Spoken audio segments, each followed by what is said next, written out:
All right, welcome back. And today on the Prima.Law Technology series, we're going to be talking about redundant backups. All right, so this is part of our NAS series, the series where we discuss network attached storage, something that acts like a server. Specifically, we're dealing with the Synology, at least a 4-bay version that we're working with. So when we talk about redundant backups, we're talking about multiple ways to store your files, right? So you have redundancy. So if one breaks, you have another one that can take its place. So as we're looking here at this image on the screen, you can see that in our example in the NAS that we're building, we have 4 drives in there, and we've configured those in what's called a RAID 6 configuration. And what that means is you have a level of protection because you have 4 drives. They're each 4 terabytes large. You have a total, when you combine those into RAID configuration, you have a total of 8 terabytes of storage. All right, so it's constantly doing backups on other drives, and what it does is it shares the data across all 4 drives, which lowers your risk to begin with. So if 1 or if 2 of those drives go bad, it's a matter of sliding in a new drive, and it rebuilds the data from what it's stored. So this is one level of redundancy that you have when you're using the Synology, like we show you how to set up here. Now, let's talk a little bit about hyper backup. All right, so the local revisioning backup. Now, this is something that takes place on top of the RAID configuration. So you have the RAID, and you're also going to have this available to you.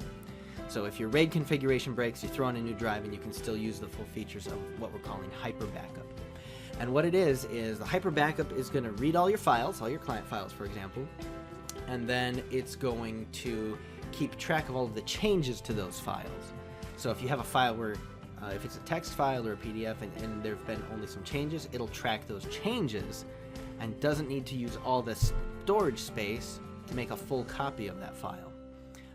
And so what this does is it says, all right, at this point in time, you made these changes. And then one day later, you made these other changes. And the next day, you made these changes. And an hour after that, you made those changes. And so what it says is you can actually go backwards through that timeline, and you can choose to back up your computer to any given point, or you can browse the files in your file system as they were on a certain date. So if there was something happened where you think an employee or somebody may have accidentally deleted something or intentionally deleted something, you can say, no problem, we're going to go back on the NAS, we're going to go into our hyper backup app, and we're going to take a look at that. So that's what hyper backup is. That's what the local revisioning backup feature is. And this is one of the things that you definitely want in your law practice. So let's go forward and take a look at how to set that up. All right, welcome back, and now we're going to take a look at how we set up this hyper backup configuration. So we need to log into our NAS. So if you don't remember, I want you to grab your Synology Assistant app, click search. It's going to find it on your local network. You can double click that. It's going to bring you to your login page, okay? And you log in with the login name and password we told you before. I think I've already saved mine here. There we go. All right, and we're in. We're going to close the help box here. Let's look at our system health. Looks like it's working well. That's great. And look, it's even going to tell you how many days it's been up and running. It can tell you how much load is on the CPU of your NAS. Oh, look, and it dropped back down to 1. So there's always a little bit of a burst of activity when you log in, but it consumes very little in the way of resources. Let me make that a little smaller for us. Okay, and of course we're only using 4% of our RAM, so we're doing good. No need to upgrade. Let's go to our applications. So we'll click the main menu here, and you see we don't have hyper backup installed here. But remember, what do we call apps on the NAS? They're called packages. So let's click on Package Center. And just yes, read to the terms and agreements. Yes, okay, it's fine. Yes, a privacy. Okay, it's good. All right. And this is the Package Center. And so let's scroll down here. And these are the different programs that you can install. So let's just take a quick look.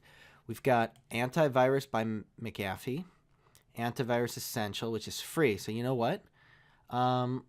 Let's put some antivirus on here. Let's go ahead and install that package. So we just click install. Now we'll wait.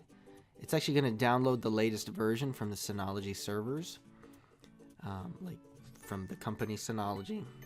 So it downloads it. It was pretty quick here.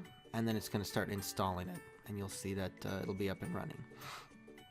And it's the same technique we're going to use to install Hyper Backup.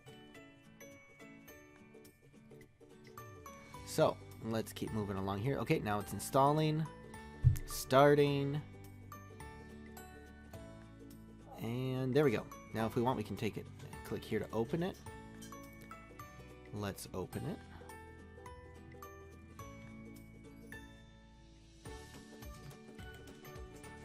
There we go. And it says, hey, we're ready to scan. You want to do a full scan, a custom scan, or system scan. And of course, here you can start to configure everything for your antivirus. And this is antivirus that only runs on your Synology. It doesn't run on your computer. Okay, so what we have to do next is this. Let's open the Hyper Backup application by clicking here. And it's going to run us through this wizard, right? Now you can choose to back up all your files and all your data on a remote place, which is fine and maybe a good idea. But here's what you need to consider. If you're just starting out, you don't have a lot of files, that's great. Maybe you should do that right away. Pick a place like Google Drive, Dropbox, Amazon Drive is probably better.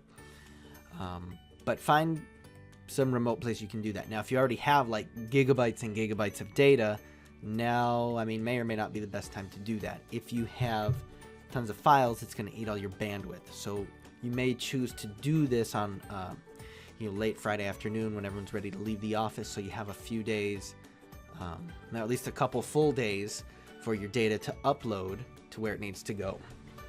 So let's for now choose a local folder and USB as the destination where we're going to store the backup data.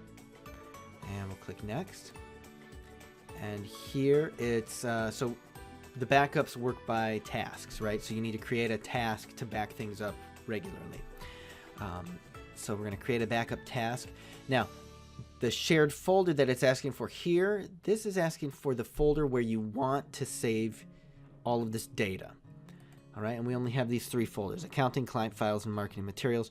We don't want to save all of that data in those folders. So let's go back to our control panel.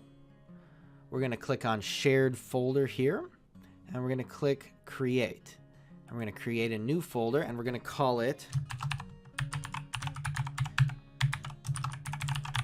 Hyper Backup of Accounting. And we're going to go ahead and click next.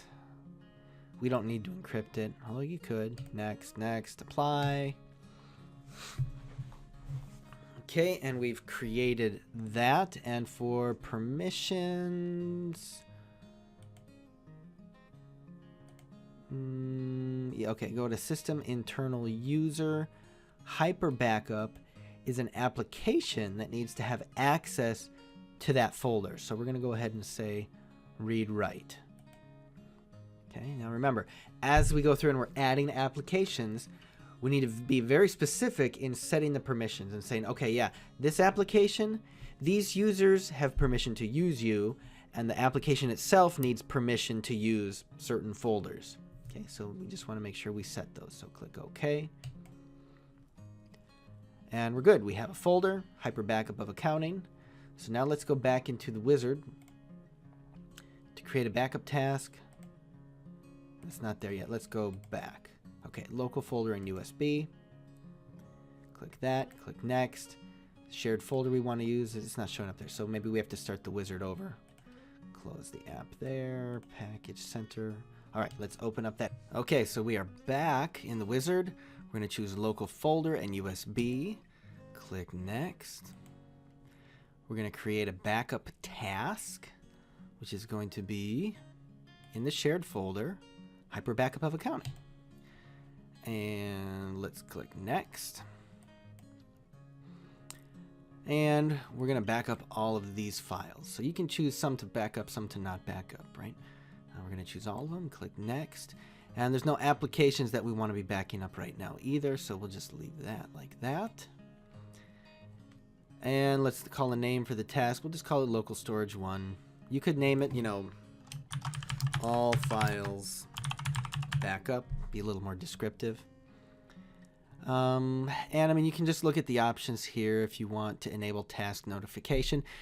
Really, at the default, all these are going to be fine. I would just check your backup schedule for the times that you want it to run. So you could run daily at, you know, if you finish work at 5, 6 for sure, start backing it up at 7. And then integrity check, so just to make sure that all the files are still in order. You can pick once a week for that. Let's click next. Okay, backup rotation. You just hover over the little eye here and it sort of tells you what this is about. So essentially, backup rotation means it's going to be getting rid of some of your earliest backups. So here consistently you can see we've got a consistent pattern of backing things up regularly, and it saves it at each of those points.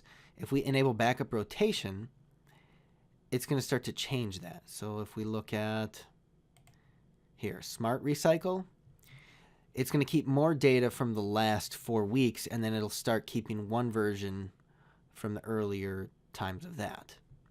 Okay, and you can do some customized retention policies or things like that. So for now, let's just disable that. If you find out that you're running out of space, you can come back here and make adjustments. But let's click Apply. And it's going to take just a second to get that ready to go, and then it will ask us if we're ready to back it up. We can select yes. I mean, I know that we don't have too many files in those folders on here, so I know it's not going to take long. But backing up your files is super important. I can tell you of one time when we were using something like this. We didn't have this completely set up at the time. We were just really using Dropbox, early days of the firm. And, you know, we had too many files inside of Dropbox, and it started to slow it down. Now, I don't know if I think Dropbox has updated their setup since then, so it's not an issue anymore. But it was for me, because we got to the office, and all the files were going slow, and so I was trying to copy it here and there, and then it was taking so long that it wasn't acting in real time, and I didn't really know where all my files were. And then all of a sudden I couldn't access my Dropbox account anymore or any of my files. Now, luckily, there was a laptop at the office that was turned off. So I went into the office, disconnected it, and I had a copy of all my files on there. But it was really kind of a sloppy way to do file backup. So this is professional. This is nice. It's clean. It's secure. All right. So we backed it up already. So what we can do now is, let's see here. We can, I don't know, can we look at the version list? Yep. So here's a version list that was created. We can look at it. You see, and at this point in time, we have these files in there. If we go in and we start adding files to those directories, then tomorrow, whenever it does a backup after, 7 p.m. today, it'll create a new version, and we can go and look at that. But as long as you have this much set up, it's going to start saving your data. And you have, again, a revisioning form of backing up your data. Super important. All right, so let's go ahead and close this, close. We can actually close Hyper Backup. Now, if we go over to, let's close the Package Center too, the control panel. See, we're up to 3% on the CPU. All right, so doing that Hyper Backup, having that app running even, consumes a little bit of your CPU, which is fine. That's what it's there for. You can click here on notifications, and you can see that, yep, it was backed up 2 minutes ago. We're all good. And I don't need to search for anything. Widgets are right here. Okay, so that's how easy it is to set up the Hyper Backup. So, in summary, you've got an extra backup now on top of your RAID configuration. And as you saw from the wizard, when we were opening up Hyper Backup, you can actually save all of that data in another place as well. So a lot of really good options for backing data up. And that's all we're going to do for today. Thank you, and join us again.